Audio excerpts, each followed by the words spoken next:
somebody that's always in their mind like, I get it, oh my gosh, and you want to tell the whole world. Because you've just created, you've extracted meaning from within. Those that even if they have opened up, all right, and they were seeking information, because information is not knowledge. So enlightenment would be in the category of information. Why? Because as it's sold, as it ends up being, all you're doing is changing your perception of reality, just seeing other templates of symbolic expression. There are no answers there if you're depending upon anything you experience to give you those answers. No symbol means anything until you give it meaning. So in truth, if you have the meaning inside and you come up with symbols and you see them in your objective reality, maybe somebody else came up with it too, you have an understanding, an immediate understanding. Sometimes that can be faked or replicated. Somebody's been indoctrinated into a system where they had to learn specific meanings to symbols, and so one who is in the know, one who has knowledge may run into somebody like that, and the person may have learned enough so that you have an understanding. But the person that learned it will still look at you, if you came from within to know, in a way that they're curious. How do you know? Because you seem to have a different, a fuller understanding of it, a non-polarized understanding of it. They learn a few specific ways to talk about it and what it means, but you can talk about it endlessly with different metaphors. What's the difference? Well, what's the difference between reading a book and memorizing somebody else's conclusions and extracting meaning and coming to your own? It's like the difference between a muffin top and a muffin. They've got you all eating up muffin tops, but you don't have the knowledge underneath. Is that a permanent thing? Absolutely not.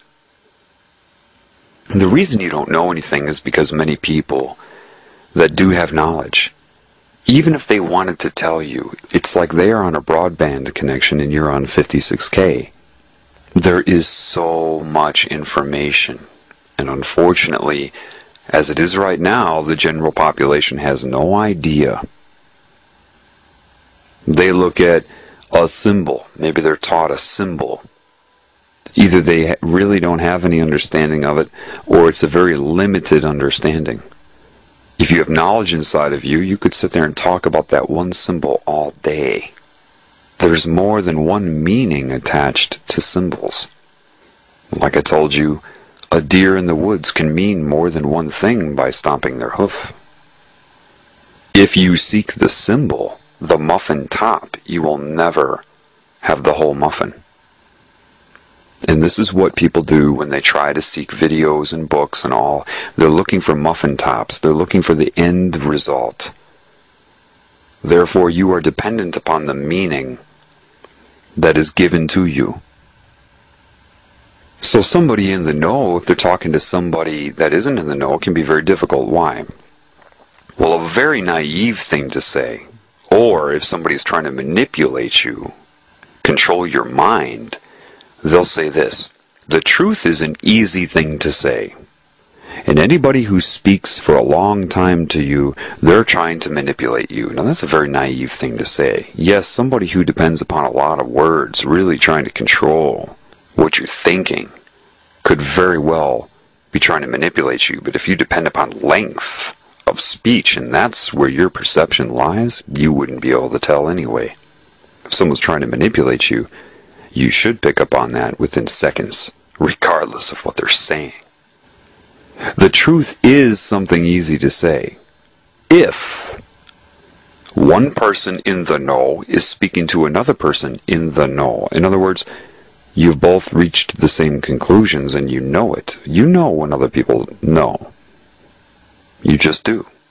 That's why they don't say anything other than that. You know when other people know. And you say, well, that's ambiguous. And that's ambiguous to you. But that is a symbol. To say that sentence, you know when other people know, that is a symbol. And those who have come to the conclusion on their own understand the full meaning of that.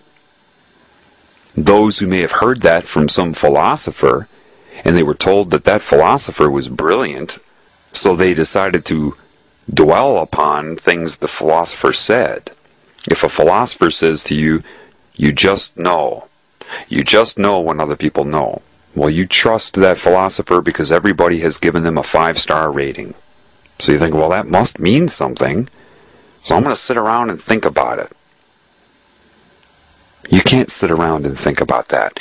That is a result of so many experiences. So, if I say you just know when other people know, you don't have to sit around and assess and calculate in your mind and think of behavioral patterns, or they said this and they said that. I'm going to put 2 and 2 together and formulate an assessment of them and what their intentions are. If you are doing that, that is robotic. It's nothing against you. If I were against you, I wouldn't be trying to help. It's the conclusion that matters. If you reach it on your own, because a conclusion is a symbol.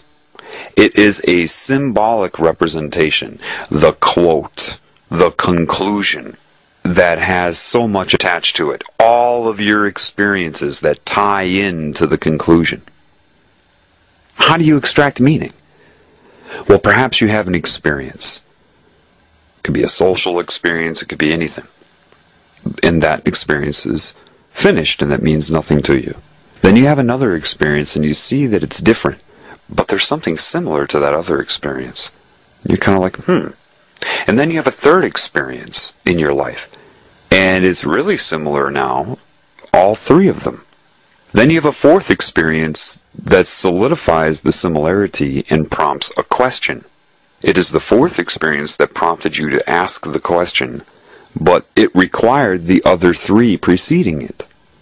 The fourth experience, if it were isolated in and of itself, would never have prompted it. You needed all 4 experiences. So now you have the question. And maybe you have a whole other series of experiences that are happening so that you can extract meaning to address the question. And maybe after all of that, you come to a conclusion. And now that conclusion propels you in your advancement of understanding and extracting meaning in your life, and you start a whole other series of experiences. And that's just one facet of your life, and maybe simultaneously you have 30 other paths going like that, like I just explained, and maybe all 30 of them come to one peak of a conclusion, and you need it. All 30 paths that had many, many experiences within each path, leading up to minute conclusions that come together that lead you to a new understanding. That takes time, it takes attentiveness, and the desire to have meaning, to have purpose. And now that one new understanding could be one of thousands that eventually tie in, and you don't even know it, right? Until you reach the oh my gosh. And all of these things come from within. Your ability to make use of pattern recognition, to see how things are always and never the same. What do they have in common? Did you get out there and experience people of different cultures? Were you too busy trying to project your culture onto them and see what they would say? Or were you trying to figure out what you had in common? I did that my whole life. In the moment of doing it, I didn't really necessarily know why I was motivated to do it. My spirit did, but my conscious mind didn't. Your spirit will lay breadcrumbs for you throughout your entire life or path. So if you come to an understanding, and then several understandings, and you know how much is involved with it, you can tell other people the details of your path.